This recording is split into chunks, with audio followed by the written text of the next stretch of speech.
आराधना कारण पिता पुत्र पवित्र आत्मा में हो पावे। बड़ा संसार में आनंद है और उस आनंद में हम अपने आप को शामिल करते हैं। क्योंकि बहुत सारे लोग नहीं आ पाए तो अभी एक डिले होगा, हम आराधना करेंगे, हम गांव भी जाना है इसके बाद, और अपने मन को तैयार करें, व्यवस्था बना कर रखें। अगर छोटे बच्चे पीछे बैठते हैं तो उनको सामने आ जाएं, क्योंकि और थोड़ा जगह रखें। हम दोनों दो बच्चे हम डांस भी करेंगे, ठीक है। और हमारे बीच में पासीत से गांव से लोग आए हैं, छिन्नू भाई भी गीत गाएंगे। तो आज गीतों का माहौल रहेगा और संदेश एक नए पास्टर साहब आ रहे हैं बिलासपुर के, उनकी पत्नी उनके बच्चे आएंगे चर्च खत्म करके, उनके द्वारा संदेश सुना जाएगा।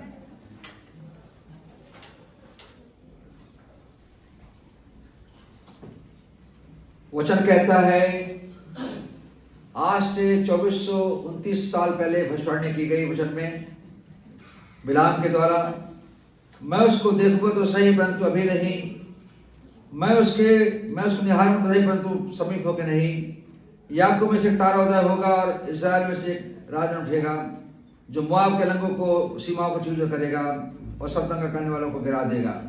ये जीवित वचन है, जैसा हुआ बोला और वैसे ही हुआ। मीका 5 में कहता है, हे अपराधा हे बेतलेहम, तू हजार गिनाया नहीं जाता तो भी तुझ में से अधिपति निकलेगा जो इस्राएल पर प्रभुता करेगा। आइए हम प्रार्थना में जाएं, यशा सिंह प्रार्थना वही करेंगे।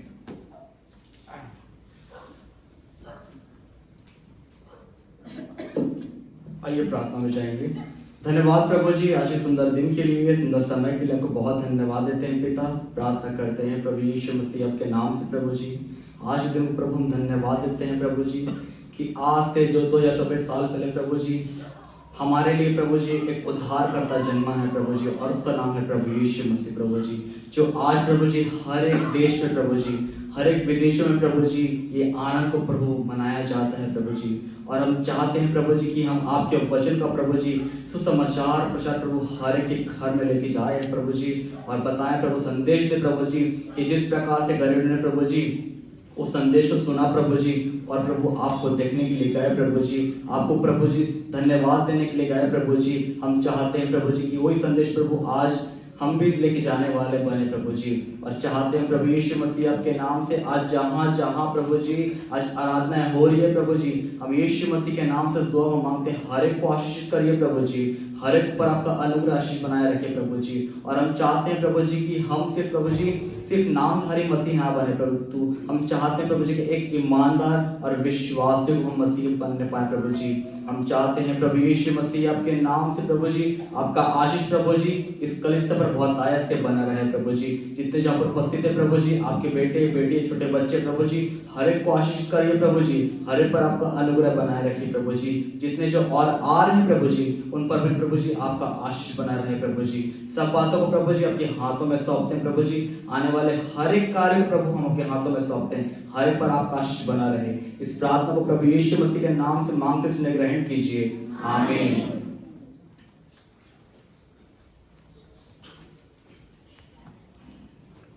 2000 साल पहले परमेश्वर वचन परिपूर्ण हुआ, उस देह को धारण किया, जैसे यूहन्ना सुसमाचार में 1:14 में लिखा है कि वचन देहधारी हुआ, हमारे बीच में डेरा किया। और 2000 वर्षों से हम इस बात को जानते आए हैं कि प्रभु यीशु मसीह जो परमेश्वर है मनुष्य बन के पैदा हुआ ताकि हमारे पापों को हर ले जाए। ये हमारा आनंद इस बात के लिए है कि हम किस प्रकार से अपने खुशियों को दूसरे तक पहुंचाते हैं।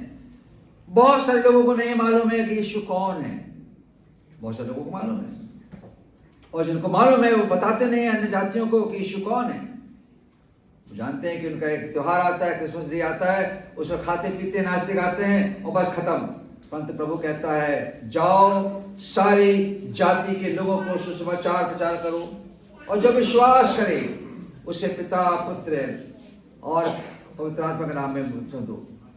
सुसमाचार और जीवन को बचाया जाना, यही यीशु कहने के लिए आया, देने के लिए आया। आइए कुछ गीतों के माध्यम से हम अपने स्थान पर खड़े हो जाएंगे और कुछ गीत गाएंगे। क्रम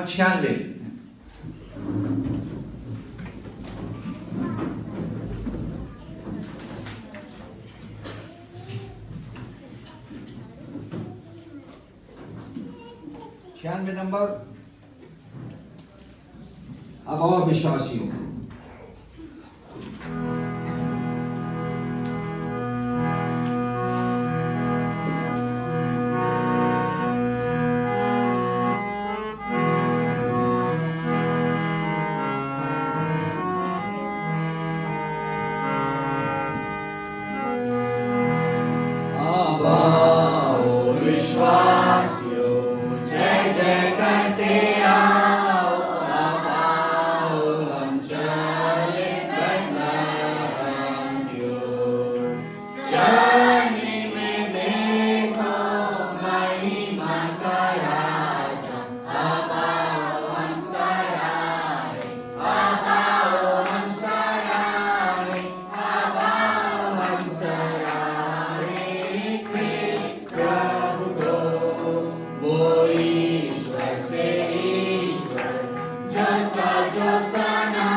जाओ आज स्वर्गों के स्वर्ग में तुम गाते रहो। महिमा स्तुति ईश्वर सब प्रधान को गाओ हंसराय, गाओ हंसराय, गाओ हंसराय कृष्ण प्रभु को। आमीन। प्रभु धन्य हो त्राण के लिए जन्म है यीशु, तेरी अनंत महिमा। पिता का वचन अपने दाई हुआ, गाओ हंसराय, गाओ हंसराय, गाओ हंसराय कृष्ण प्रभु को।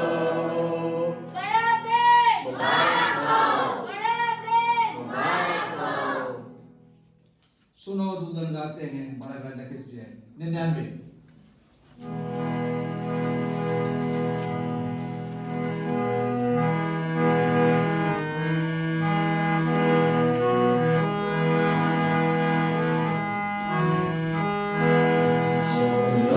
दूधन गाते हैं बालक राजा कृष्ण की जय।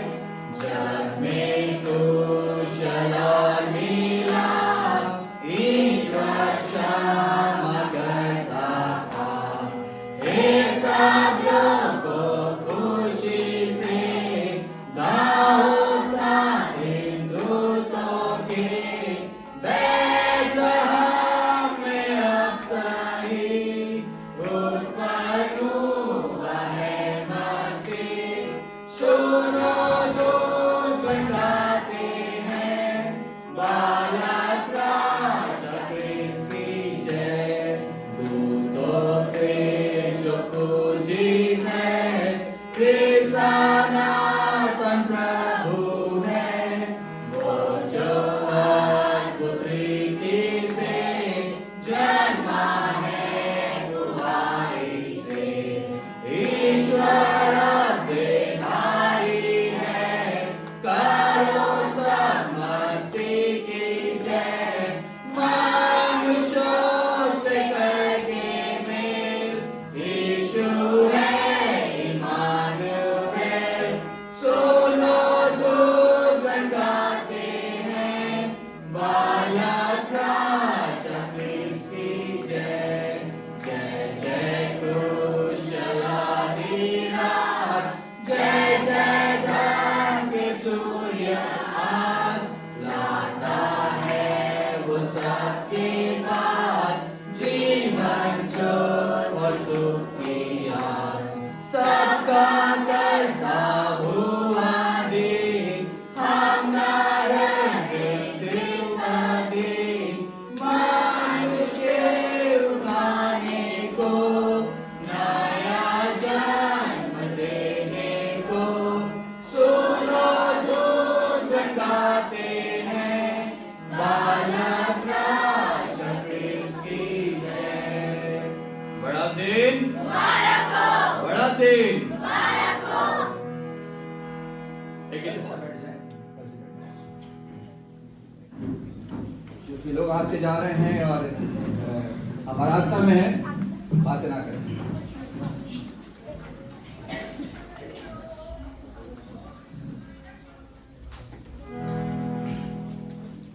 ये समय होगा कि हम इस समय भाई छन्नू हमारे बीच में है, पासीद से आएंगे, अपना गीत सुनाएंगे। भाई छन्नू।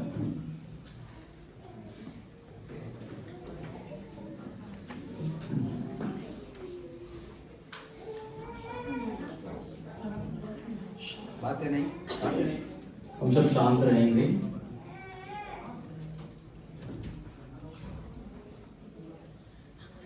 जल्दी आओ।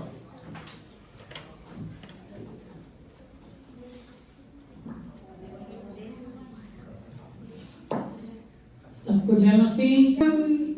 प्रभु के जब जन्मदिन होता था गाँव भी में हमारे जाता था कतका मस्ता नास्थल पूछथन गाथन और हर एक बार के प्रभु के दासगुण के द्वारा वचन ला सुनथन सुनाथन। तो आज प्रभु के जन्मदिन होता आज कुछ गाना और नाचना हो जाएगा, है ना? तो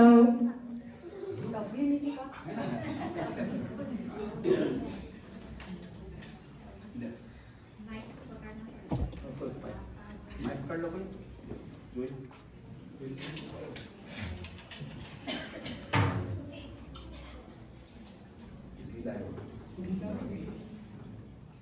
थोड़ा सा बुझा।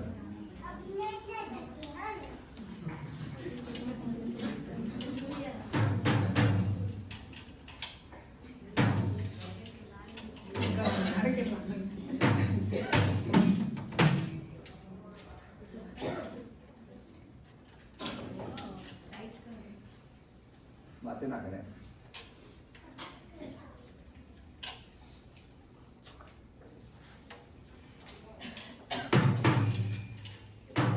तो सब कोई झूमने के लिए तैयार है? तो प्रभु के भजन के द्वारा हम थोड़ा सा ये करते हैं।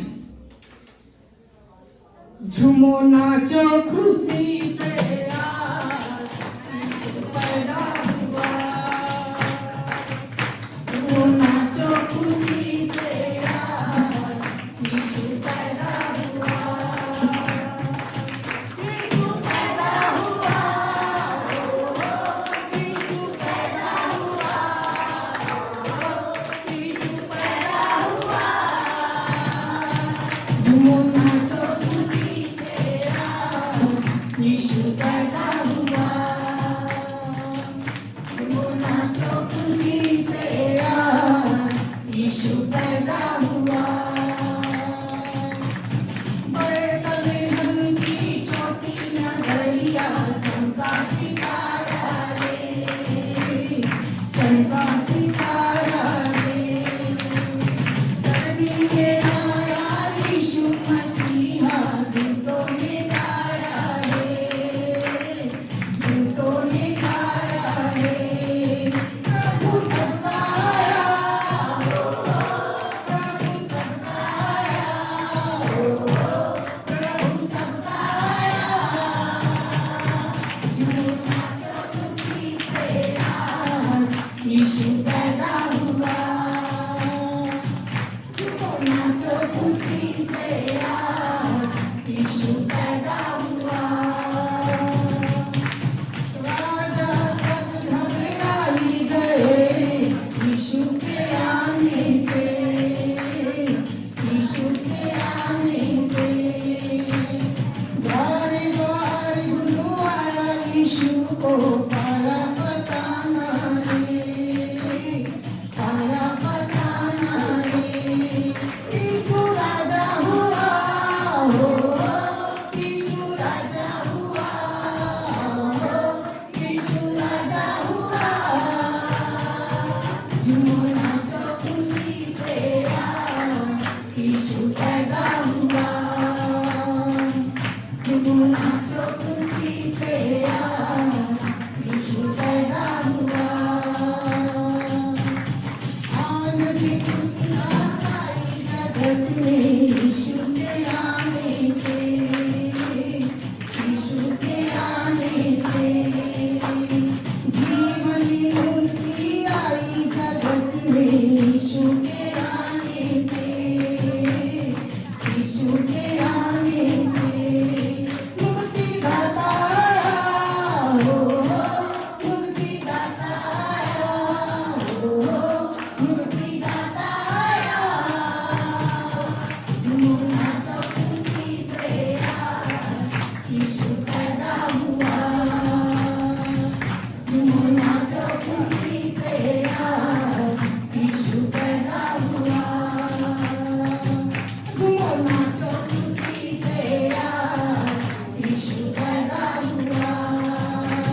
करना, संसार के अंत तक वो तेरे साथ है। राहों में कांटे अगर हो, रुक जाना नहीं, चलते जाना। आंधी आने दो या आने दो तूफान, आंधी आने दो या आने दो तूफान, वो ने क्या डूबेंगे जिसका यीशु है महान, जिसका यीशु है महान। राहों में कांटे अगर हो, रुक जाना नहीं, चलते जाना। रुक जाना नहीं, चलते जाना। दुख भरी ये जिंदगी, मुसीबत से भरे रास्ते, दुख से भरी ये जिंदगी, मुसीबत से भरे रास्ते, दुख दूर हो जाएंगे तेरे अगर तू यीशु के साथ है। दुख दूर हो जाएंगे तेरे अगर तू यीशु के साथ है। राहों में कांटे अगर हो, रुक जाना नहीं, चलते जाना। गैर मौत का डर सताए तुझे, गैर मौत का डर सताए तुझे, सालीब पर गौर कर, सालीब पर गौर कर। यीशु ने मौत को जीत लिया है, यीशु ने मौत को जीत लिया है। उस पर तू विश्वास कर, उस पर तू विश्वास कर। राहों में कांटे अगर हो, रुक जाना नहीं, चलते जाना। रुक जाना नहीं, चलते जाना। जय मसीह। मैं ये गाना ला इसलिए मैं आया हूँ कि कुछ दिन मोर बहुत बड़े गवाही है। कुछ दिन मोर गाँव मोर बिरादर में बहुत मोर पर विरोध हो गई, लेकिन प्रभु के ये गाना में अभी अभी मैं थोड़ा महसूस करे हूँ, पढ़त गए हैं तो मुझे पता चली। तो वो दिन मोला सुरता ही चोखर से ये गाना मैं आज आप मन के बीच में गाए हैं। मोला बहुत अभी कि ना कहा कि मला सगल छोड़ देबो, ई मला बाहर कर देबो, ई मन ईसाई बन गए, ई मन प्रभु ये मानते, यीशु मानते। अंकल जी बात को नहीं कर रहे हैं, लेकिन आज वो गाना है ना, आज वो सामने में से कि राहों में जितने भी कांटे हो, रुकना नहीं, प्रभु के साथ चलते जाना। सबको जय मसीह।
बड़े प्यार से उसे सुलाने कांधों पे सहलाती है बीबी मरियम उसे सुलाने मीठी लोरी गाती है बड़े प्यार से उसे सुलाने कांधों पे सहलाती है मसीह का राज आया है तारे ने बतलाया है मसीह का राज आया है तारे ने बतलाया है क्या मसीह आया है जग में खुशियाँ लाया है सारे जहां में आज ही पैगाम आया है मसीह आया है जग में खुशियाँ लाया है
बड़ा आनंद है कि कलिसिया के बच्चे आपके सामने हैं, अपनी प्रस्तुति करेंगे। मेरी आशा है कि बच्चे सीखेंगे और आपके बच्चे बढ़ते जा रहे हैं। कल हम जब रात को गा रहे थे कैरल सॉन्ग में, तो हमारे छोटे बच्चे मुझसे पहले गेट पे खड़े हो जाएं, इसके पहले कि मैं कुछ बोलूं वो चालू हो जाएं। मैं कुछ कर नहीं पा रहा हूँ, पीछे खड़े गाना चालू कर दे, बोले इसका करने आ रहा। ये इतनी अच्छी लीडरशिप हो रही बच्चों के विषय में। और ये आज उनका दिन है, क्रिसमस है और खुशियां मनाने का दिन होता है। आइए हम प्रार्थना करेंगे। जब तक हमारे वो पाशा साहब रास्ते में थे, कल से अपना चर्च का रास्ता लेके आ रहे हैं और मैं रास्ते में हूँ, जॉर्ज सिंह प्रार्थना वही करेंगे। फिर कुछ गीत गाएंगे हम।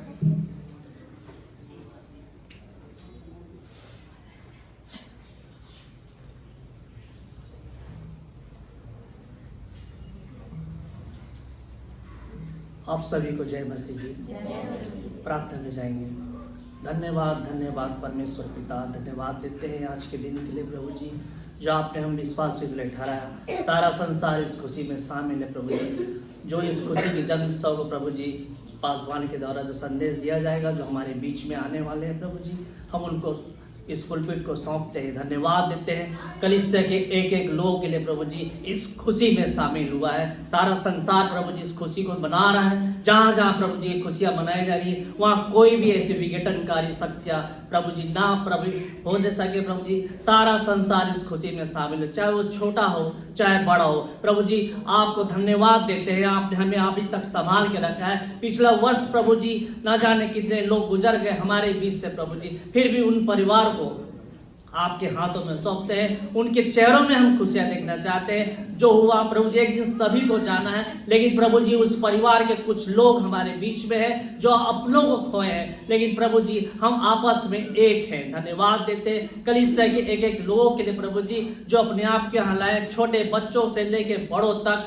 आपने सभी को संभाल के रखा है, एक उत्साह में शामिल होने दिया है। जो लोग छूट गए हैं, जो अपने परिवार में है, जो परिवार उनका यहाँ बैठा है, उस खुशी को प्रभु जी उनके बीच में जाके बांट सके। जहां जहां प्रभु जी तेरे उत्साह को मनाया जा रहा है, मुड़पार के कलीसिया, पासीत के कलीसिया के लोग यहाँ आए हैं प्रभु जी, सभी को धन्यवाद देते हैं। छोटे बच्चों के द्वारा जो स्तुति गान प्रस्तुत किया गया, धन्यवाद देते हैं प्रभु जी। उनकी अगुवाई कर आने वाले समय में प्रभु जी इस कलीसिया के बोझ को प्रभु जी समझ सके और भार को उठा सके। धन्यवाद देते हैं, आपने अभी तक संभाला है। ये वर्ष प्रभु जी आपके बीच में हम जिए हैं, आपका अनुग्रह रहा है प्रभु जी, अभी तक हमको संभाल कर रखा है। हम परिवार के साथ रहे हैं, कलीसिया के साथ रहे हैं। धन्यवाद देते हैं प्रभु जी। कभी घटी को आप देखते हैं और उस कभी घटी को आप पूरा करते हैं। धन्यवाद देते हैं इस पुलपिट को कलीसिया के एक एक लोग आपके हाथों में सौंपते हैं। जो भी प्रभु जी प्रीति बोझ का कार्यक्रम रखा गया है, उसमें आशीष बने रहे, बनाने वाले पर आशीष बने रहे, किसी चीज की कमी घटी न होने सके। धन्यवाद के साथ, इस विश्वास के साथ प्रभु जी इस प्रार्थना को आपके नाम से मांगता हूँ, दया से ग्रहण कर,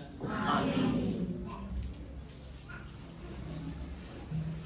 हम आराधना में है और जैसा हम सोच रहे थे कि हमारे आदरणीय पास्टर साहब हमारे बीच में होंगे, उनके ऊपर कलीसिया का बोझ है, स्वतंत्र कलीसिया है और वो उनका, उनकी पत्नी का, उनके परिवार का हार्दिक अभिनंदन करते हैं, मैरी क्रिसमस बोलते हैं पास्टर साहब, और आज उनके द्वारा संदेश दिया है।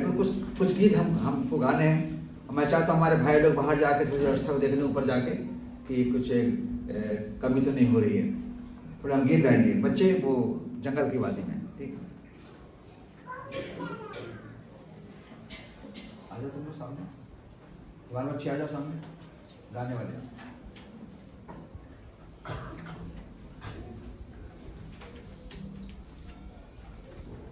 Bye.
कि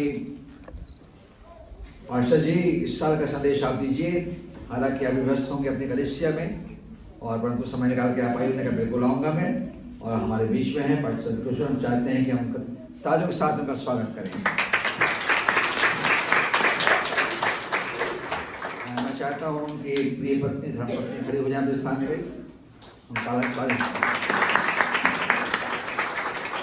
पास्टर जी कलीसिया है, आप जानते हैं, और हमारे बीच में आते रहें। तो आज आपके द्वारा जो संदेश दिया जाएगा एक आत्मिक जीवन के लिए और हमारे उत्थान के लिए, हम उसको स्वीकार करेंगे। पास्टर चंद्र किशोर जी हमारे बीच में।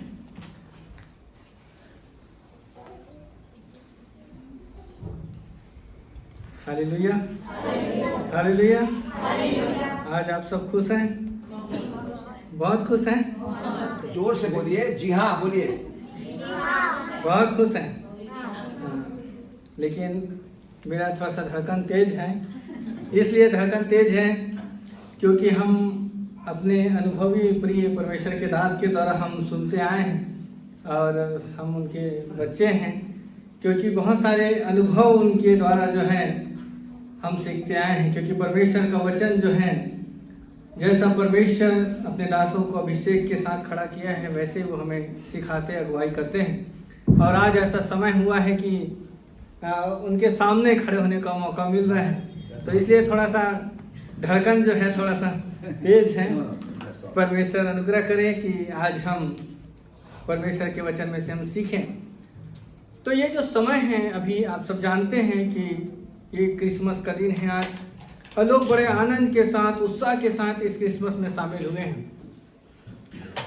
जब हम परमेश्वर के वचन में हम जब देखें तो ये जो क्रिसमस का जो अवसर जो है, एक्यूरेट जो समय नहीं मालूम कि क्रिसमस या यीशु मसीह का जन्म जो है इस समय हुआ है, लेकिन क्रिसमस इसलिए मनाया जाता है, यीशु मसीह इस संसार में पैदा हुआ है।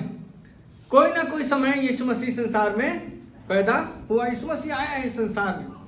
और ये इतिहास भी इस बात को गवाह है कि ईसा बाद करके जो है इतिहास भी इस बात को बोलते हैं, जो एडी और बीसी के रूप में, कि यीशु मसीह संसार में है। कोई भी व्यक्ति उसे झुठला नहीं सकता, क्योंकि यीशु मसीह आने से जो बाइबल में हम देखते हैं, एक दो भागों का वर्णन को देखते हैं, है ना। एक बीसी को देखते हैं यीशु मसीह के आने से पहले, एडी को देखते हैं यीशु मसीह के आने के बाद। तो ये जो चीजें जो हैं, परमेश्वर ये दो भाग करने का मतलब है कि हमारा जो मसीह जीवन का जो आरंभ जो है ना, जब हम वचन में से हम जब पढ़ते हैं, तो मैं वहां वचन में जाने से पहले थोड़ा सा मैं इस बात को आपके सामने में रखना चाह रहा हूं कि हम मनुष्य भटके हुए थे, हम परमेश्वर से बहुत दूर थे। सिर्फ इस्राएली ही ऐसा प्रजा है परमेश्वर का जो परमेश्वर के करीबी में चलने वाले लोग थे।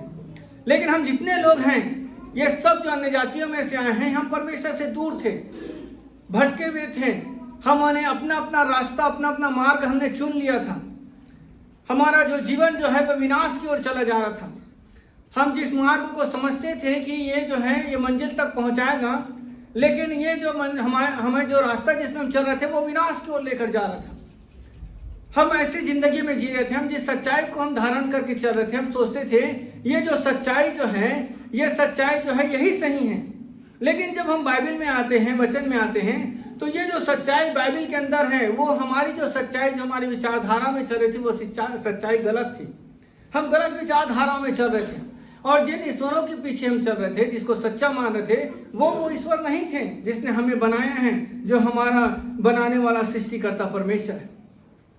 तो वो परमेश्वर जो है जिसने हमें नहीं छोड़ा, ना हमें त्यागा, वो परमेश्वर अपने आप को प्रकट करने के लिए अपने इकलौते पुत्र को हमारे इस संसार में भेजा।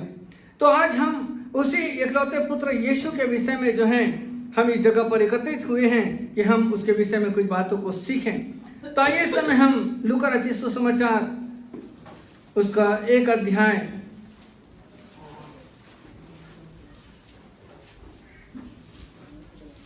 उसका 31 और 32 पद को पढ़ लेंगे। वहां इस प्रकार से लिखा है, देख तू गर्भवती होगी और तेरे एक पुत्र उत्पन्न होगा, तो उसका नाम यीशु रखना। वो महान होगा और परम प्रधान का पुत्र कहलाएगा, और प्रभु परमेश्वर उसके पिता दाऊद का सिंहासन उसे देगा। हालेलुया। उसके बाद आगे मैं 35 पद को पढ़ूंगा। स्वर्गदूत ने उसको उत्तर दिया, पवित्र आत्मा तुझ पर उतरेगा और परम प्रधान की सामर्थ तुझ पर छाया करेगी, इसलिए वह पवित्र जो उत्पन्न होने वाला है वह परमेश्वर का पुत्र कहलाएगा। आइए इस समय हम अपने आंखों को बंद करें और अपनी दृष्टि हम परमेश्वर की ओर लगाएं। आत्मिक बातों के द्वारा, आत्मिक ज्ञान, आत्मिक समझ के द्वारा उसे समझने की कोशिश करें। प्रभु जी, हम धन्यवाद देते हैं आज के समय के लिए जो आपने सुनहरा अवसर को प्रभु आपके प्रिय दास के यहाँ यह अवसर आपने दिया कि हम आज के सामर्थ्य वचन में से हम कुछ बातों को सीखें। हे पिता परमेश्वर, हम इस योग्य नहीं, लेकिन पिता परमेश्वर आपने हमें इस योग्य बनाया है कि हम आपके उस संदेश को लेकर जाकर आपके गवाह बनकर प्रभु उन हर एक लोगों तक प्रभु आपके विषय में हम बताएं। और इसीलिए प्रभु परमेश्वर आपने हमें चुना और ठहराया इस काम के लिए हम धन्यवाद देते हैं। जब इस समय प्रभु आपके वचन में से जिन बातों को हम सीखना चाहते हैं, जो आप चाहते हैं हमें सिखाना, उसी बातों को सीखने में हमारी अगुवाई करेंगे कि हम यीशु की पहचान की परिपूर्णता में प्रभु हम परिपक्व हो जाएं, उसकी पहचान में हम बढ़ जाएं। प्रभु ऐसी ज्ञान और बुद्धि और समझ की आत्मा को दें। हम धन्यवाद देते हैं पिता परमेश्वर कि आज के समय सुंदर सहभागिता के लिए जो आपने हमें दिया है। हम धन्यवाद देते हैं, सारी बातों महिमा आपको देते हुए ये प्रार्थना यीशु के नाम से मांगते हैं, आमीन। यहाँ पर बहुत ही लूका जो है डॉक्टर हैं, एक वैद्य हैं, और ये सुंदर बातों को यहाँ पर वर्णन कर रहे हैं। मरियम के पास जो स्वर्गदूत जो है उनके पास गए और स्वर्गदूत जाकर एक संदेश को दिया और कहा कि तेरे एक पुत्र उत्पन्न होगा और तू उसका नाम यीशु रखना। क्या रखना? यीशु रखना। ठीक है। जब हम मत्ती सुसमाचार में पढ़ते हैं उसका 1 अध्याय 21 में वहां लिखा है, तू पुत्र जनेगी, उसका नाम यीशु रखना, वो अपने लोगों का उनके पापों से उद्धार करेगा। ठीक है। लेकिन यहाँ पर लूका जो है सिर्फ इस बात को बताया गया कि तू एक पुत्र जनेगी, उसका नाम यीशु रखना। यहाँ पर यह अन्यजातियों के पास में संदेश दे रहे हैं, और जब लूका जो अन्यजातियों के बीच में जब वो संदेश देता है तो इस बात को बता रहे हैं। आगे हम पढ़ते हैं तो लिखा है 32 पद में, वो महान होगा। क्या होगा?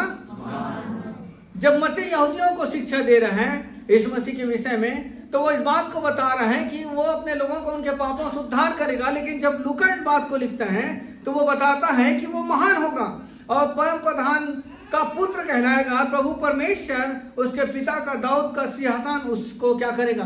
देगा।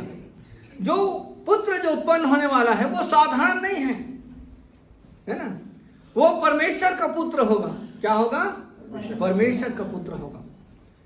और जब हम इसका 35 पद में पढ़ते हैं तो वहां पर लिखा हुआ है, पवित्र आत्मा तुझ पर उतरेगा। क्या उतरेगा? पवित्र आत्मा तुझ पर उतरेगा, परम प्रधान की सामर्थ तुझ पर छाया करेगी, इसलिए वह पवित्र जो उत्पन्न होने वाला है वो परमेश्वर का पुत्र होगा। इसलिए मैं मरियम जो है भयभीत हो गई, घबरा गई हो, ये कैसे होगा? अब तक पुरुष और स्त्री के माध्यम से संतान होता है, लेकिन ये जो परमेश्वर का पुत्र जो है, जिस संतान के विषय में बात हो रहा है, ये तो बिना पुरुष की बात हो रहा है। और बिना पुरुष बोलने से नामधराई वाली बात है। लोग उसका अपमान करेंगे और पुराने नियम की व्यवस्था अनुसार उन्हें पत्थरवा करके मार भी दिया जाएगा। ये सब तरफ से वो सोच के इस बात को उसने अपने मन के अंदर विचार कर रही थी, जिस कारण से उनके अंदर डर था कि ये सब कैसे होगा, मैं तो पुरुष को जानती भी नहीं, ये सब कैसे होगा। और तभी स्वर्गदूत ने उससे कहा, मरियम भयभीत ना हो, है ना। परमेश्वर का संदेश मरियम के पास पहुंचा और तब उसने इस बात को उसके सामने में रखा कि पवित्र आत्मा तुझ पर उतरेगा जो पवित्र आत्मा आता और जाता था, वो पवित्र आत्मा के द्वारा मरियम क्या होगी? गर्भवती होगी, है ना। अब ये पवित्र आत्मा के कंट्रोल में सब सारा सिस्टम है, पवित्र आत्मा के कंट्रोल में दिया जा रहा है, क्योंकि जो हम मानव जाति के लिए जो उद्धारकर्ता को आना है उसको पवित्र होना है। क्या होना है? पवित्र होना है ना। जब हम भजन संहिता उसका 51 को पढ़ते हैं, वहां पर भजनकर दाऊद अपने जीवन के उस भाग में उसने एक वचन उसने कहा परमेश्वर के सामने, और कहता है 51 का 5 में, देख मैं अधर्म के साथ उत्पन्न हुआ और पाप के साथ अपनी माता के गर्भ में पड़ा। ठीक है, तो यीशु मसीह जो है यूसुफ के माध्यम से संसार में नहीं आ सकता। इसलिए नहीं आ सकता क्योंकि लिखा है पाप के साथ अपनी माता के गर्भ में पड़ा। अब ये पाप है, और ये पाप कहां से आया? जब हम आदम के विषय में सीखते हैं, आदम ने जिस समय परमेश्वर की आज्ञा का उल्लंघन किया, उसी समय पाप जो है शरीर के अंदर आ गया, उस स्वभाव में, वो गुण में आ गया, उसके खून में आ गया। अब जो पाप जो है आदम के अंदर आया, अब जितना भी जनरेशन उससे आगे बढ़ा, उस सब के अंदर पाप का स्वभाव आ गया। क्या आ गया? पाप का स्वभाव। तो हमारे लिए, हमें बचाने के लिए किसी को कीमत चुकाना है। तो मरियम जो धर्मी है, यूसुफ जो धर्मी है, वो काफी नहीं है, क्योंकि रोमियो की पत्री में प्रेरित पौलुस लिखता है कि एक भी धर्मी नहीं। तो एक भी धर्मी नहीं, ये परमेश्वर के लेखे में ये लोग धर्मी गिने गए हैं। जैसे अब्राहम को धर्मी ठहराया गया है ना, विश्वास के द्वारा धर्मी ठहराया गया, कर्मों के द्वारा धर्मी कोई नहीं है, जिसमें से मरियम यूसुफ भी धर्मी नहीं है कर्मों के अनुसार से। तो एकलौता पुत्र इनके माध्यम से आ ही नहीं सकता जो हमें क्या कर सके? पापों से छुड़ा सके, उद्धार दे सके। ये नामुमकिन है। इसलिए परमेश्वर ने योजना बनाया कि खुद अपने एकलौते पुत्र को इस संसार में भेजे। और ये जो भेजना जो था, ये उसी समय उत्पत्ति 3 अध्याय के अंदर, जिस समय आदम और हवा के द्वारा जो गलती हुआ, उसी समय परमेश्वर ने योजना बनाया था कि एक मेमना को उसने वध किया, और वध करने के बाद उसके जो चमड़े जो थे उसे लेकर उनके लिए क्या किया? अंगरखा बनाया, और अंगरखा बनाकर उसको पहना दिया। और जो वो लहू जो बहाया गया था, वही उसके पापों की प्रायश्चित था। क्योंकि जिस समय मनुष्य ने गलती किया, उसी समय परमेश्वर के साथ उसका रिश्ता, उसका संबंध क्या हो गया? टूट गया। बिना परमेश्वर के रहना आदम सीख चुका था। परमेश्वर के खिलाफ में जब काम किया तो देख लिया कि वो अदन की वाटिका से बाहर हो गया। अदन की वाटिका के बाहर कटारे हैं, रेगिस्तान जैसी जमीन है, वहां पर खाने पीने की चीजें नहीं हैं, वहां पर जंगली फल है, और यदि उसको खाना है तो उनको जानवरों को या पशु पक्षियों को मारना पड़ेगा, तब जाकर वो अपने पेट को क्या कर सकता है? वो भोजन प्राप्त कर सकता है, पेट भर सकता है। लेकिन अदन की वाटिका में था जहां परमेश्वर थे, वहां पर ऐसा नहीं था। उनको जब भी भूख लगता, जिस प्रकार का फल खाना चाहिए था, वो जाता और तोड़ के खा लेता था। उसके बीच में जीवन का भी वृक्ष का फल था, जिसको भी वो खा लेता था। बहुत अच्छा था। परमेश्वर के साथ संबंध जो है, परमेश्वर के साथ जो समय बिताता था, वो उनके जीवन के लिए बहुत ही सुखमय था। लेकिन परमेश्वर के बिना का जो जीवन जो है, वो बहुत दुख और तकलीफ में जीवन है, आसान नहीं है। आज हम लोग भी अपने जीवन काल में बिना परमेश्वर के हमने जिंदगी जिया है, बहुत तकलीफ में। आज प्रभु में कोई तकलीफ प्रभु में है, और किसी प्रकार का कोई टेंशन, तनाव, चिंता आता है, तो एक बार आशा है कि प्रभु इस तकलीफ हमें क्या करेगा? मुक्त छुड़ाएगा, वो हमारे साथ है। लेकिन जब हम प्रभु के बिना हमारा जिंदगी था, वो तकलीफ हमारे जीवन के लिए पहाड़ था। और जब वो तकलीफ जब जाता नहीं था, लंबे समय तक रहता था, तो ऐसा लगता था ये जीवन समाप्त कर दिया जाए, जिसके द्वारा ये समस्याओं से हम क्या हो जाएं? मुक्त हो जाएं। ऐसा हमारे अंदर विचारधारा उत्पन्न होता था, क्योंकि प्रभु के बिना का जो जीवन जो है वो बहुत दुखमय, संकटमय, कष्टमय है। लेकिन प्रभु के साथ का जो जीवन जो है बहुत बेहतर जीवन है। भजनकार दाऊद अच्छे से जानता था, आदम के द्वारा जो गुनाह करने के बाद जो पाप का जो स्वभाव आया है, और वही पाप के स्वभाव के द्वारा मैं इस संसार में हूँ, और जिसके द्वारा मैं आज में कर्म किया हूँ, जो गलत काम किया हूँ, मैंने जिस प्रकार का मैंने पाप किया है, और परमेश्वर मुझसे नाराज होकर रूठ जाएगा, दूर हो जाएगा, तो मेरे जीवन का क्या होगा? और उसी कारण से उसने परमेश्वर के पास प्रार्थना किया कि देख मैं धर्म के साथ उत्पन्न हुआ और पाप के साथ माता के घर में पड़ा हूँ। और उसके बाद उसकी प्रार्थना थी कि पवित्र आत्मा को मुझसे अलग ना कर, भली आत्मा देकर मुझे क्या कर, संभाल। क्योंकि परमेश्वर के बिना का जीवन जो है व्यर्थ जीवन है, बेकार का जीवन है। और इसलिए उसने परमेश्वर के साथ रहना चाहता था, इसलिए अपनी गलतियों को उसने क्या किया, माना। अपनी गलतियों को क्या किया, उसने माना।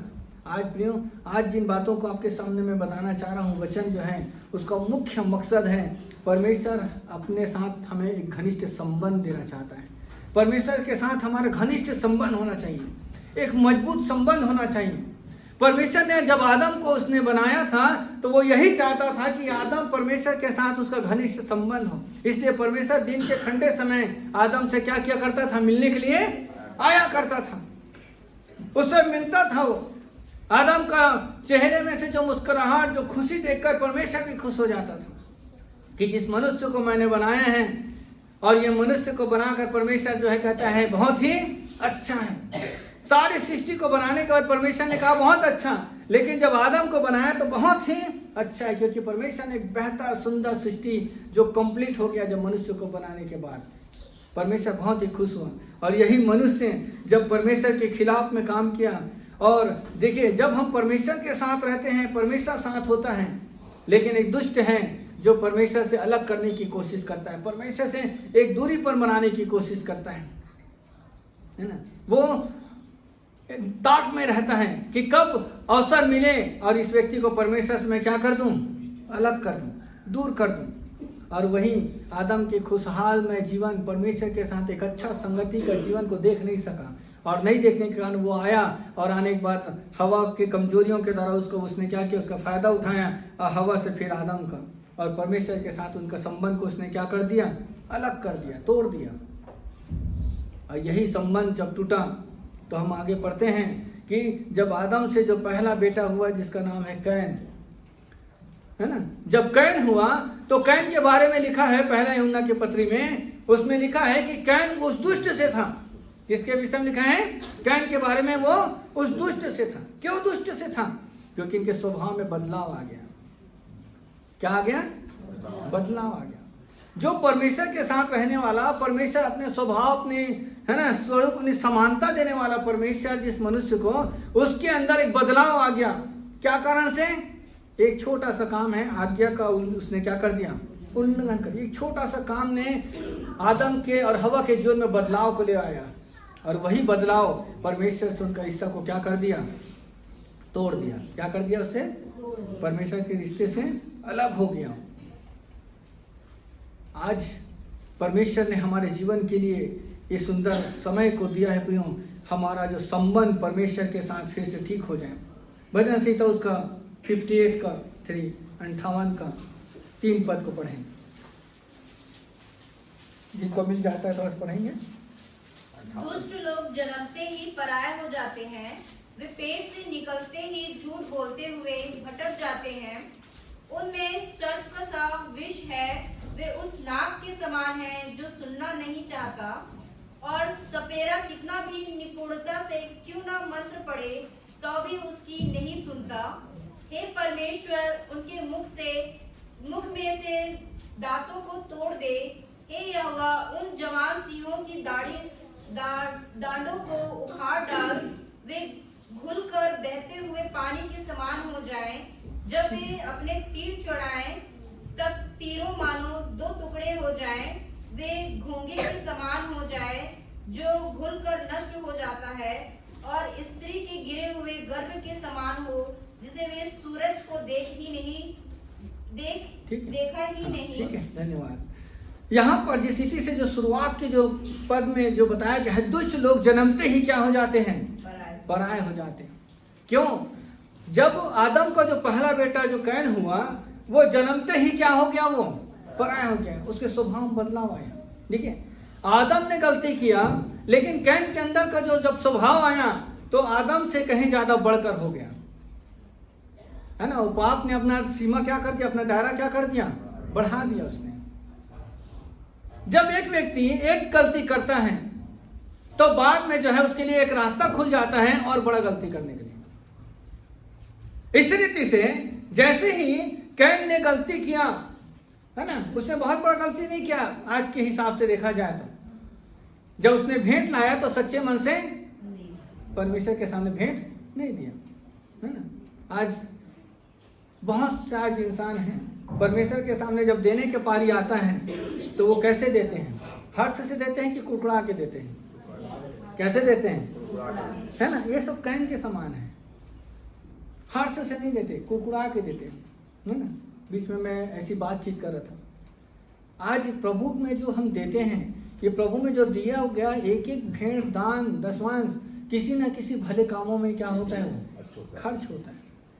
लेकिन आज जो अन्य जाति जो लोग जो भेंट और जान जो दान देते हैं, मालूम है आपको, उसका लोग जो है सही इस्तेमाल नहीं करते। लेकिन कभी भी अन्य जाति लोग नहीं पूछते कि हमने इतना दिया है, वो कहाँ है। लेकिन प्रभु के लोग जो हैं देते हैं, वो भी किसको दे रहे हैं? परमेश्वर को देते हैं। उसके बावजूद भी उंगली उठाकर क्या करते हैं? पूछने लग जाते हैं। ये सब कैन का स्वभाव। कहाँ से कैन का स्वभाव अंदर घुस गया, समझते हैं।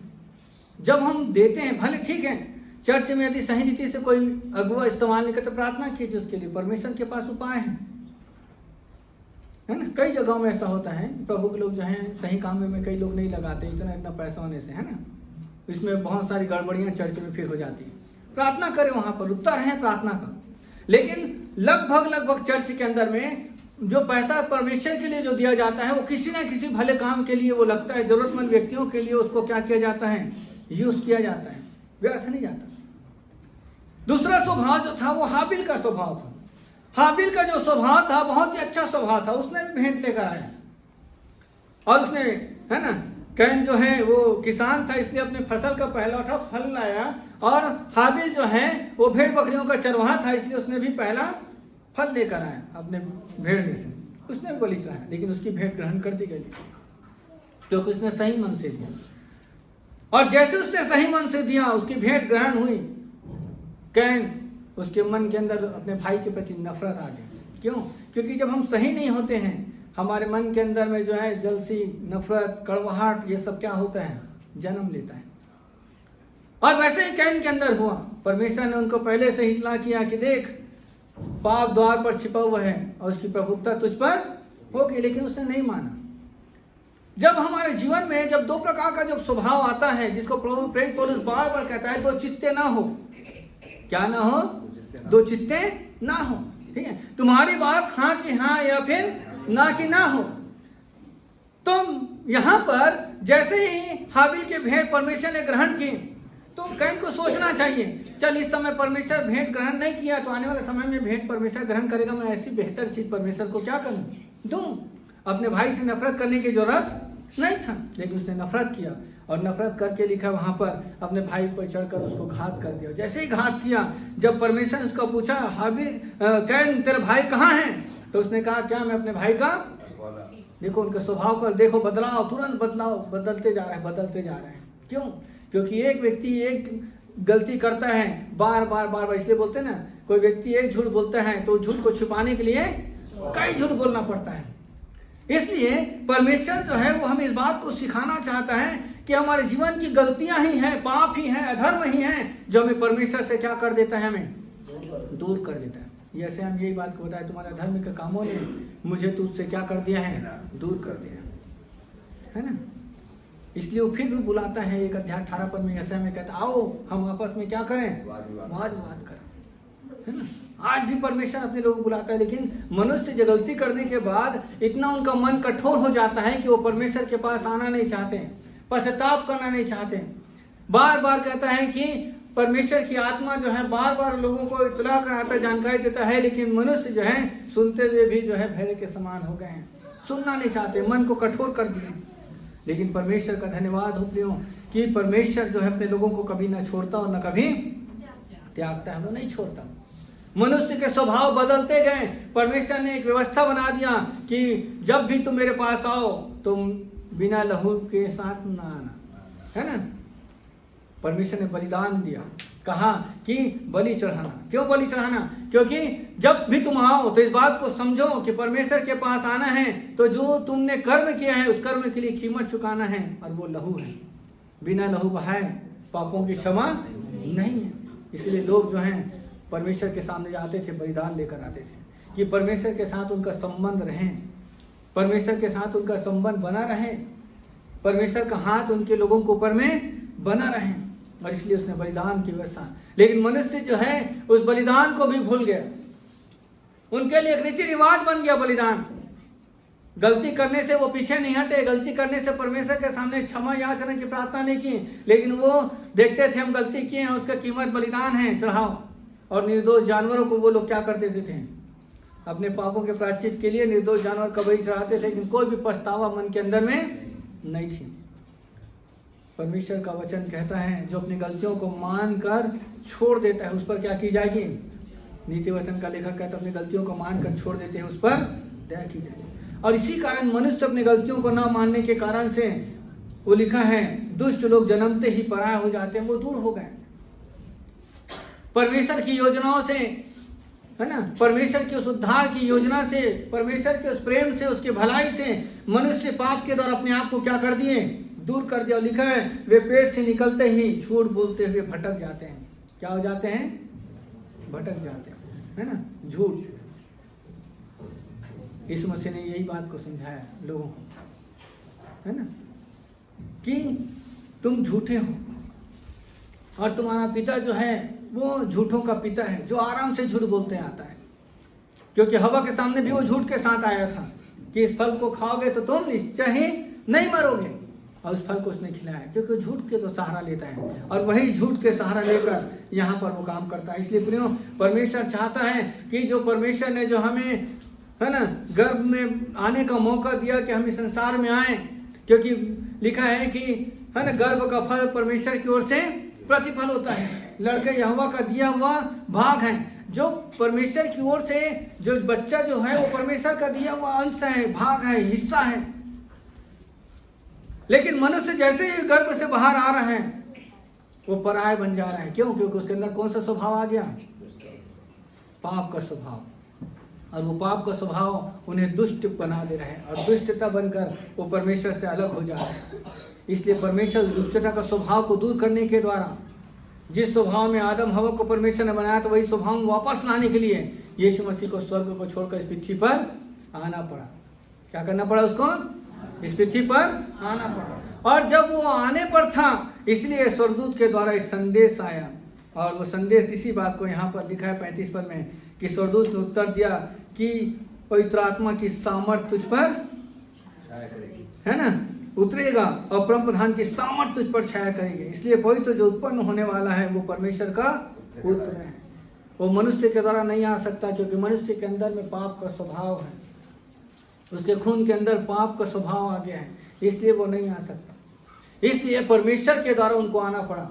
और पवित्र आत्मा जो है, जो वचन रूपी बीज जो था, यूहन्ना की सुसमाचार 1 अध्याय के अंदर में परमेश्वर का वचन जो था, जो परमेश्वर के मुख से द्वारा जो सारी सृष्टि हुआ, वही वचन रूपी बीज को उसने मरियम के गर्भ के अंदर में क्या किया, उसने डाला। और इसलिए लिखा है कि आदि वचन था, वचन परमेश्वर के साथ था, वही वचन परमेश्वर था, कहता है। यही वो वचन था जिसको मरियम के गर्भ में डाला, और वो जो उत्पन्न होने वाला था वो पवित्र है। तो ये त्रिएक परमेश्वर जो है अपने आप को यहाँ पर प्रकट कर रहा है। पवित्र आत्मा भी यहाँ पर है, परम प्रधान परमेश्वर भी यहाँ पर है, और परमेश्वर का पुत्र यीशु मसीह भी जो है वहां पर है। उस समय में, जिस समय आदम को बनाया, उस समय भी परमेश्वर कहता आओ हम, माने अपने त्रिएकता के साथ परमेश्वर ने मनुष्य को बनाया। और जब अपने उद्धारकर्ता को संसार में मनुष्य के पापों के प्रायश्चित की कीमत चुकाने की योजना परमेश्वर ने जो है तैयार किया था, उसमें भी परमेश्वर अपने त्रिएकता को लाकर प्रकट करता है कि मैं और आप उस त्रिएक परमेश्वर को क्या कर सकें, सम्मान दे सके, उसे समझ सकें। क्योंकि वो परमेश्वर जो है ना, बिना आपस की सलाह लिए कभी भी कोई काम नहीं करता। हर एक कार्यों में तीनों की सहमति होती है। क्या होती है? तीनों की सहमति होती है। तीनों के सहमति होने के बाद फिर स्वर्गदूतों के बीच की जो सभा है वहां पर बात होता है। इसलिए कहता है ना, मैं पिता में हूँ, पिता मुझ में है ना। यीशु मसीह बार कहता है, पिता से विनती करूंगा तुम्हें एक सहायक की आत्मा देगा। तो ये जो पवित्र आत्मा, ये सब पिता से होकर निकल कर आ रहा है। पुत्र भी पिता से निकल कर आ रहा है, पवित्र आत्मा भी पिता से निकल कर आ रहा है। क्यों? क्योंकि ये तीनों एक हैं। क्या है? तीनों एक हैं। लेकिन तीनों एक होकर इनके काम अलग अलग हैं। तीनों वही परमेश्वर है, लेकिन इनके काम क्या हैं? अलग अलग है। पुराने समय में पवित्र आत्मा आता था और जिसके जीवन में काम करने हैं, काम करने के बाद वापस, लेकिन यीशु मसीह के विनती और निवेदन के द्वारा पवित्र आत्मा हमेशा हमारे साथ है। किसके साथ है? हमारे साथ है। क्यों हमारे साथ हैं? क्योंकि मेरे और आपके लिए एक सहायक की आत्मा बनकर हमारे साथ है, कि मेरे और आपके संबंध को परमेश्वर में क्या करके रखें? मजबूत बना कर रखें। केवल पवित्र आत्मा ही है जो हमें मजबूत बना सकता है, क्योंकि लिखा है कि पाप की जो पहचान जो है वो पवित्र आत्मा करता है ना। पाप, धार्मिकता और न्याय के विषय में पवित्र आत्मा में क्या करता है? निरुत्तर कराता है, अवगत कराता है कि क्या पाप है, उसका परिणाम क्या होगा, क्या अच्छा काम है, और यदि हम अच्छा काम नहीं करें तो उसका न्याय हमें देना पड़ेगा। ये सब चीज के विषय में पवित्र आत्मा में क्या करता है? अवगत कराता है, वो रोकता है। इसलिए वो सहायक की आत्मा बताया गया है कि पवित्र आत्मा हमारी सहायता करने के लिए परमेश्वर ने हमें क्या किया है? दिया है। इसलिए दिया है कि हम भटके ना, परमेश्वर के पास वापस लौट कर आ जाएं और परमेश्वर के साथ फिर से हमारा गहरा संबंध हो जाए, फिर से हम परमेश्वर के साथ हम जुड़े रहें। इसलिए जब लूका अन्य जातियों को लिखता है तो इसलिए उसने इस बात को बताया 32 पद में, वो महान होगा। यीशु मसीह साधारण मनुष्य नहीं है, वो महान है। और महान के बाद लिखा वहां पर कि परम प्रधान का पुत्र कहलाएगा, प्रभु परमेश्वर उसके पिता दाऊद का सिंहासन उसको क्या करेगा? देगा। माने यीशु मसीह का जो सिंहासन के विषय में यहाँ लिखा है 33 पद में, याकूब के घराने पर सदा राज्य करेगा, उसके राज्य का अंत ना होगा। यीशु मसीह जो राज्य करेगा उसका राज्य का अंत नहीं होने वाला है। दाऊद ने जो परमेश्वर ने प्रतिज्ञा किया था, दाऊद से अपने दृष्टि कभी मैं नहीं हटाऊंगा कहता है। परमेश्वर उसके राजपाट को बनाए रखना चाहता था, लेकिन सुलेमान की गलती करने के कारण से उसका राजपाट जो है परमेश्वर सोचने पड़ गया, क्योंकि उसने पहले से कहा था तेरे पिता के समान तू यदि आज्ञा को मानेगा तेरे राज्य को मैं स्थिर करूंगा। और सुलेमान के जाने के बाद उसका बेटा रहब्याम आया, वो और परमेश्वर के खिलाफ में काम किया, और जिसके कारण इस्राएलियों में 2 भाग पड़ गया, है ना। 12 जो गोत्र है उसमें से 2 गोत्र रहब्याम के साथ हैं और 10 गोत्र जो है वो यरोबाम के साथ हो गए। और यरोबाम जो है उन्हें मूर्ति पूजाओं में क्या कर दिया? फंसा दिया। और इनका जीवन फिर से परमेश्वर के बिना वाला जीवन हो गया, अंधकार में जीवन हो गया, संकट कष्ट। तो परमेश्वर का राज्य के विषय में लिखा है, यीशु मसीह के ऊपर जो परमेश्वर ने जो प्रभुत्व दिया है, जो राज्य दिया है, वो अनंत काल के लिए होगा। उसका राज्य उसे छीना नहीं जाएगा, उसके पास हमेशा रहेगा, वही हमारा राजा होगा। और इसलिए मत्ती उसका 28 अध्याय के अंदर हम पढ़ते हैं, है ना, 16 में, कि स्वर्ग और पृथ्वी का सारा अधिकार, 15-16 में लिखा है, स्वर्ग और पृथ्वी का सारा अधिकार मुझे दिया गया है। क्यों? क्योंकि स्वर्ग और पृथ्वी का सारा अधिकार, देखो स्वर्ग का अधिकार किसके हाथ में है? परमेश्वर के हाथ में। लेकिन यीशु मसीह मनुष्य बनकर उस अधिकार को जो पृथ्वी पर जो परमेश्वर ने मनुष्य को दिया था, उस अधिकार को शैतान ने क्या कर लिया था? छीन लिया था। उस अधिकार को वापस यीशु मसीह लिया मनुष्य बनकर, और मनुष्य बनकर वो अधिकार लेकर वो परमेश्वर बना। इसे लिखा है परमेश्वर का पुत्र बनकर आया। कैसे बनकर आया? वो परमेश्वर का पुत्र बनकर आया, कि मेरे और आपके लिए पवित्र बनकर वो कीमत को क्या कर सके? चुका सके। क्या कर सके? उस कीमत को चुका सके। इसलिए जब यहाँ पर हम पढ़ते हैं, आगे लिखा हुआ है 34 पद में कि मरियम ने स्वर्गदूत से कहा, ये कैसे होगा? मैं तो पुरुष को जानती ही नहीं। स्वर्गदूत ने उसको उत्तर दिया, पवित्र आत्मा तुझ पर उतरेगा। उसके मन के अंदर की शंकाओं को भी स्वर्गदूत ने क्या किया? दूर किया। क्योंकि वो मनुष्य की ओर दृष्टि लगाने की जरूरत नहीं है, वो परमेश्वर को दृष्टि लगाना है। क्योंकि परमेश्वर ने पहले यशायाह की पुस्तक में पहले से ही 7 अध्याय से 14 पद में पहले से कहा कि एक चिन्ह दिया गया था, एक कुंवारी गर्भवती होगी और एक पुत्र जनेगी, उसका नाम क्या रखा जाएगा? इम्मानुएल रखा जाएगा। क्या रखा जाएगा? और जो कुंवारी जो महिला के विषय में बात किया गया है, मरियम, वो तू है। क्या है? वो तू है। जो यशायाह ने पहले से जो भविष्यवाणी की है, जो कुंवारी गर्भवती होगी वो तू होने वाली है। परमेश्वर का अनुग्रह तुझ पर हुआ है, उसका कृपा दृष्टि तुझ पर हुआ है। तब मरियम ने कहा अपनी दासी के दीनता पर, है ना, उसने क्या लिखा है यहाँ 38 पर लिखा है, मरियम ने कहा, देख मैं प्रभु की दासी हूँ, मुझे तेरे वचन के अनुसार हो। क्या बोला उसने? तेरे वचन के। उसने स्वीकार किया। उसने कैसे स्वीकार किया? एक दासी बनकर। किसके समान स्वीकार किया उसने? दासी बनकर, है ना। आज हम प्रभु की कोई भी चीज को हम कैसे स्वीकार करते हैं? आज भी हमारे अंदर का जो स्वभाव बदला हुआ स्वभाव है, हम परमेश्वर के चीज़ों को जो दान हो, चाहे वरदान हो, चाहे उसके फल हो, चाहे उसकी सेवकाई के कार्य हो, हर चीज को आपको एक दास के समान क्या करना है, उसको स्वीकार करना है। आज किसी को बोला जाए कि चर्च में ये काम करना है तो वो अपने आप को सोचेगा, अरे ये मैं ये काम करूंगा, ये तो मेरे लिए छोटा काम है। लेकिन प्रियो, चाहे हम कितने भी बड़े क्यों ना हो जाएं, है ना, प्रभु के काम के लिए हमेशा हमें एक दास के समान उस काम के लिए हमें क्या रहना है, तत्पर रहना है, तैयार रहना है। आज जितने भी परमेश्वर के लोग जो हैं आज उठे हैं, आज ऊंचे स्थान पर हैं, हर एक लोगों की जो शुरुआत है चर्च के कामों के अनुसार से हुआ, चर्च के काम ही करके किए, हम उठे हैं।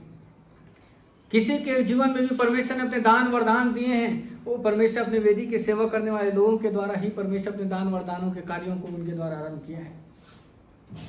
शमूएल के जीवन का भी शुरुआत कैसे हुआ, है ना, एक बड़ा भविष्यवक्ता कैसे बन गया शमूएल।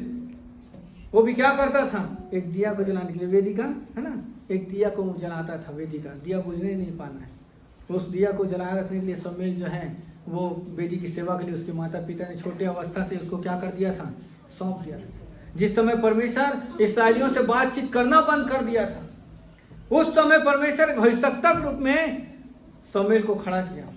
आज वेदी की सेवा के लिए हमें तैयार होना है, और कैसे तैयार होना है, चाहे जो भी मिले, चाहे कलीसिया सेवकाई के लिए, चाहे देने का विषय हो, चाहे प्रार्थना करने का विषय हो, चाहे किसी भी रीति से चर्च की सेवा के लिए, संगति के लिए कार्य करने का विषय हो, हमेशा आपको एक दास के समान, एक दासी के समान उसको स्वीकार करना है। मरियम एक दासी के समान उसने स्वीकार किया कि तेरे वचन के अनुसार हो, क्योंकि परमेश्वर अपने वचन को काम में लाने के लिए वो देख रहा है कि कौन व्यक्ति उसको सहर्ष स्वीकार कर रहा है, कौन है जो वचन को सही रीति से अपने जीवन में ले रहा है। और जब आप लेते हैं तो परमेश्वर आपको क्या करता है, उठाता है, खड़ा करता है। आज इसी रीति से परमेश्वर के साथ हमारा संबंध जो है सिर्फ प्रार्थना के द्वारा नहीं, चर्च की सेवकाई, उसके कार्यों में हिस्सेदारी के द्वारा भी हम परमेश्वर के साथ मजबूती के साथ क्या हो सकते हैं, जुड़ सकते हैं, है ना। हर व्यक्ति का अलग अलग प्रकार से परमेश्वर ने सेवा दे के रखा है, और परमेश्वर के राज्य में कोई भी व्यक्ति, है ना, बिना कारण का नहीं, हर व्यक्ति के जीवन में परमेश्वर की योजना है, चाहे वो बुजुर्ग व्यक्ति क्यों ना हो, चाहे छोटा बच्चा क्यों ना रहे। परमेश्वर के राज्य के लिए हर एक व्यक्ति के लिए वो इस्तेमाल होने की योग्य है। परमेश्वर ने माँ के गर्भ से ही क्या कर लिया है, कहता है चुन लिया। जब यिर्मयाह से परमेश्वर ने कहा तो उसने कहा, देख, है ना, माँ के गर्भ से ही मैंने तुझे चुन लिया है, और उत्पन्न होने से पहले मैंने तुझ पर चित लगाया, है ना। अच्छा वचन, थोड़ा सा शब्दों को थोड़ा सा अच्छा सा, हाँ, यिर्मयाह 1 अध्याय, उसमें बहुत अच्छा जो शब्द वहाँ पर परमेश्वर यिर्मयाह के विषय में बात करता है। उसका 1 अध्याय, उत्पन्न होने से चित, हाँ, 4 पद, 1 अध्याय का, हाँ, गर्भ रचने से पहले ही मैंने तुझ पर चित लगाया, उत्पन्न होने से पहले ही मैंने तेरा अभिषेक किया, मैं तुझे जातियों का भविष्यवक्ता ठहराया है। देखो, परमेश्वर जो है अचानक से कोई भी निर्णय फैसला नहीं लेता है। परमेश्वर का वचन लिखा है, गर्भ में रचे जाने से पहले ही मैंने तुझ पर क्या लगाया है, चित लगाया है। आज मैं और आप यहाँ पर हैं, ये अचानक से नहीं है, ये परमेश्वर ने मेरे और आपके लिए कई वर्षों पहले ही योजना बनाया था, जिस समय हमारा अंश भी नहीं आया था। उस समय से परमेश्वर ने हमारे विषय में योजना बनाया था कि फलाना व्यक्ति जब जन्म लेगा, वो व्यक्ति मेरे काम के लिए, मेरे भवन के लिए एक विश्वास योग्य, विश्वासी या भक्त बनकर या सेवक बनकर वो मेरे लिए क्या करेगा, मेरे कामों को करेगा। स्वर्ग राज्य की योजनाओं में वो हिस्सेदारी होगा, वो शामिल होगा। ये परमेश्वर पहले से चुन के रखा है, और जैसे जैसे प्रभु में आप बढ़ेंगे वैसे वैसे प्रभु आपको अपने हिसाब से क्या करेगा, आपको आगे बढ़ाएगा। आपको वो जैसा चाहता है वैसा वो क्या करता है, लोगों को वरदानों से भरता है, जैसे जैसे आप आगे बढ़ेंगे। ये है परमेश्वर का काम। तो जो परमेश्वर कैसे वरदानों से भरेगा आपको, जब आपका संबंध परमेश्वर के साथ होगा। आप यीशु को समझें, यीशु को जाने। हमारा जो जीवन जो है सिर्फ, है ना, क्रिसमस आए उसमें खुशी मनाना, ईस्टर आए यीशु मसीह जी उठा उसी में खुशी मनाना, इसमें नहीं है। यीशु मसीह चाहता है प्रतिदिन का संबंध परमेश्वर के साथ हो, क्योंकि लिखा है वो मनुष्य के साथ संगति रखने से प्रसन्न होता है। क्या होता है? जब हम उसकी संगति में होते हैं एक आत्मा हो जाते हैं। उसकी खुशी इसी में है जब हमारा परमेश्वर के साथ एक सही संबंध हो। और इसलिए यीशु मसीह को संसार में आना पड़ा कि मेरे और आपके जो परमेश्वर के साथ जो रिश्ता टूटा हुआ था वो रिश्ता को फिर से क्या करे, वो जोड़ दे। क्या करें, है ना, एक मजबूत जोड़ के साथ जोड़े, और वो है यीशु मसीह के बहुमूल्य लहू जो मेरे और आपके लिए उसने बहाया है इस संसार में जन्म लेकर। नहीं तो हम सब यीशु मसीह से अलग होंगे तो एक विरोधी जो शैतान जो है वो गरजने वाले सी की नहीं क्या है, ताक में लगा हुआ है। क्या करने लगा है, ताक में लगा है। आप प्रभु के साथ हैं तो सुरक्षित हैं। भजन 91 में वही तो बात लिखा, जो परम प्रधान के छाया में बैठा रहे वो सर्वशक्तिमान की छाया में ठिकाना पाए। प्रभु में है, सुरक्षित हैं, और जहां प्रभु से आप बाहर आए तो आप असुरक्षित हैं। क्या है, उसको बुलाना नहीं पड़ेगा, है ना। चिकन का खुशबू जब आता है, चिकन बनता है उसको खुशबू आता है, तो खुशबू आने से कुछ बिना बुलाए चार पैर वाले जानवर भी चले आते हैं। बुलाना पड़ता है क्या उसको, तो सिर्फ खुशबू से। वैसे ही जब परमेश्वर से आप दूर होते हैं, आपके जीवन में पाप का जो गुण जो है आपके जीवन में जब उभर कर सामने आता है, तो शैतान को बुलाने की जरूरत नहीं, वो अपने आप क्या हो जाता है, आ जाता है काम करने के लिए। इसलिए प्रियो, यीशु मसीह इसलिए आए कि शैतान के कामों को क्या करें, नाश करें। मेरे और आपको शैतान के चंगुल से बचाने आया। इसलिए गलाती उसका 5 अध्याय के अंदर एक पद में कहता है कि मैंने तुम्हें सत्य के द्वारा स्वतंत्र किया है, उसी में स्थिर रहो।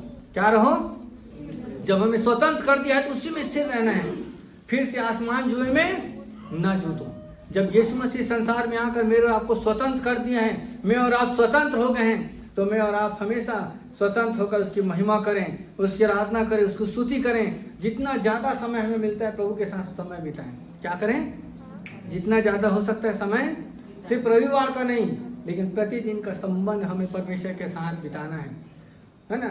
कोशिश कीजिए जितना ज्यादा हो सकता है आप प्रभु के साथ शांत समय में बिताएं, है ना, जिसको हम लोग क्वाइट टाइम बोलते हैं, शांत समय। और शांत समय कौन सा समय होता है, सुबह का समय, है ना।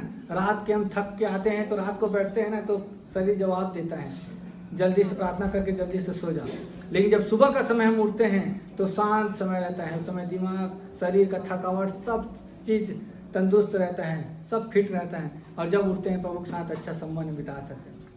प्रभु के लिए समय निकालें, प्रभु को समय दें, क्योंकि उसने अपने इकलौता पुत्र मेरे और आपको दे दिया।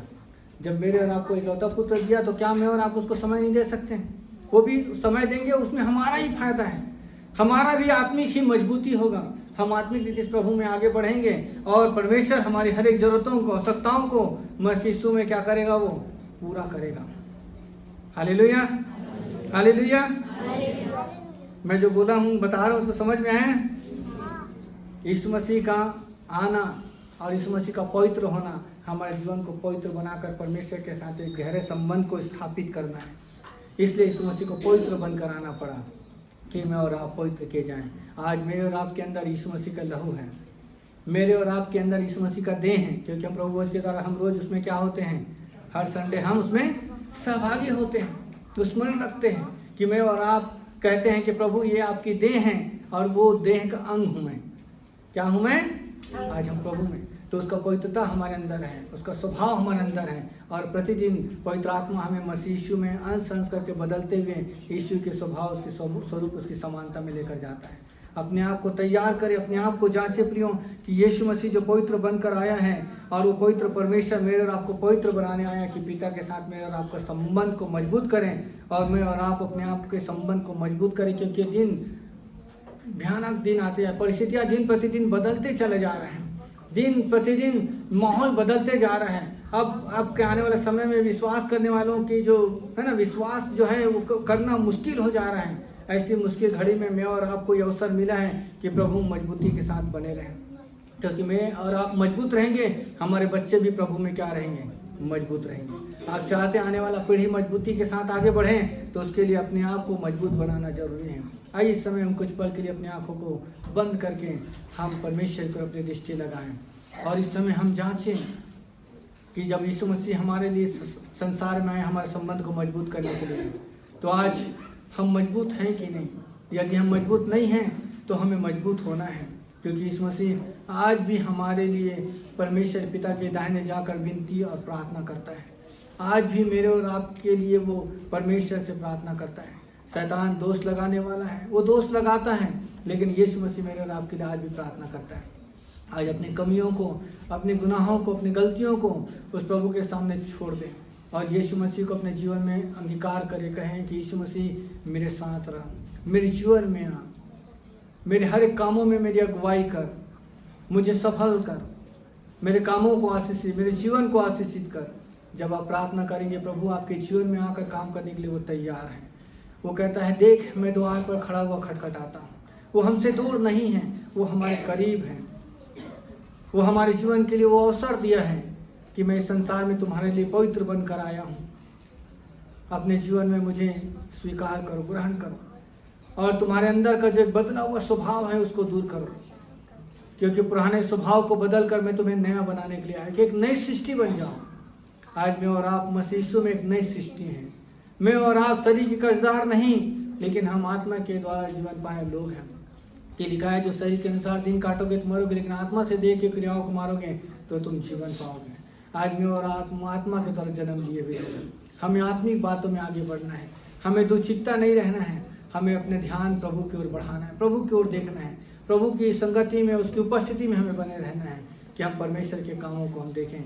तो आज का जो क्रिसमस हमारे जीवन के लिए, ये प्रतिदिन का क्रिसमस हमारे जीवन के लिए हो जाएगा कि मैं और आप उस आनंद में हमेशा सहभागी होंगे और प्रभु की संगति में बढ़ते और बढ़ते चले जाएंगे। परमेश्वर अपने लोगों को आशीष दे। आमीन। सबको जय मसीह। हम पास्टर जी को बहुत धन्यवाद देते हैं इतने सुंदर मीनिंगफुल वचन के लिए, सार्वभौमिक वचन के लिए, कि जो परमेश्वर को पाया था मनुष्य जाति के लिए, कि मनुष्य जाति से मेल करने के लिए उसने अपने आप को मनुष्य बनाया। हम धन्यवाद देते हैं उनके परिवार को, उनकी सेवकाई के लिए। प्रभु उनको बहुत बढ़ाए, क्योंकि वे उन लोगों को जो काम करते हैं जो प्रभु को नहीं जानते हैं, और उनके द्वारा बहुत सारी आत्माएं बचती हैं। आइए इस संदेश के प्रार्थना जाएंगे, माइक के सामने आ जाएंगे, फिर हम भेंटों के लिए आगे आएंगे।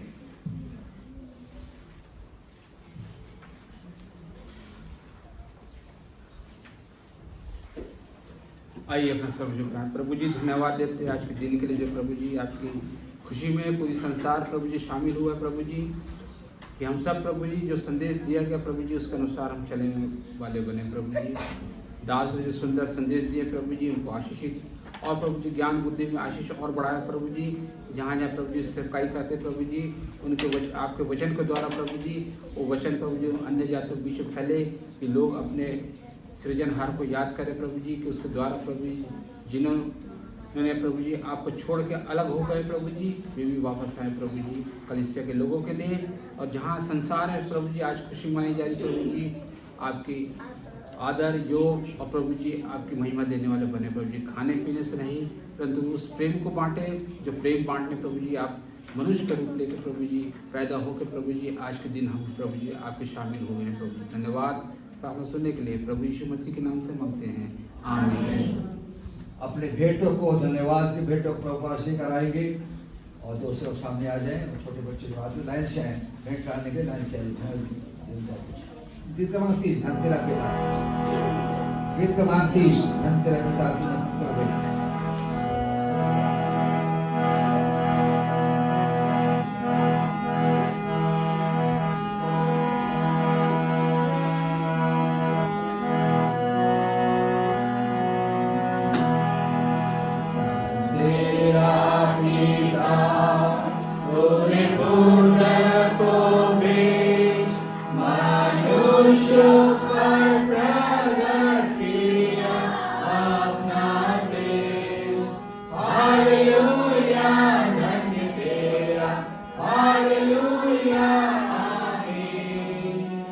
Hallelujah,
हम धन्यवाद देंगे, प्रभु के प्रति अपने आभार को मानेंगे।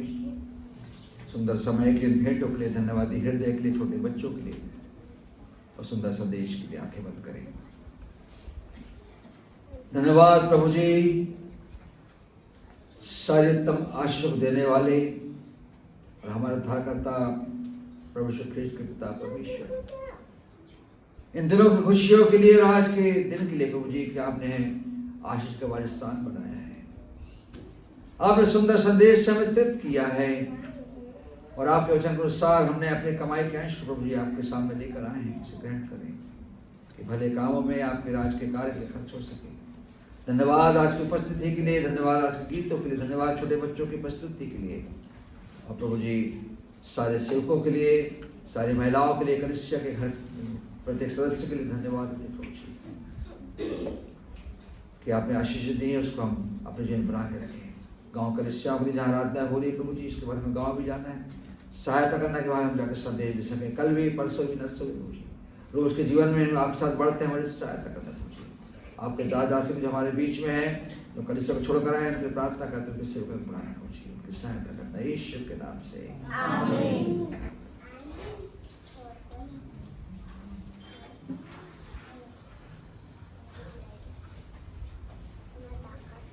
अब हमारे पिता परमेश्वर का प्रेम, प्रभु यीशु ख्रीस्त का गुनाह और पवित्र आत्मा की सहभागिता हम सबके साथ सदा बने रहे। बड़ा दिन, बड़ा दिन, मैरी क्रिसमस। थोड़ा सा व्यवस्था बना के रखेंगे, आराधना समाप्त होती है और चूंकि भोजन ऑलमोस्ट पक चुका है, मैं चाहता हूँ भाई लोग से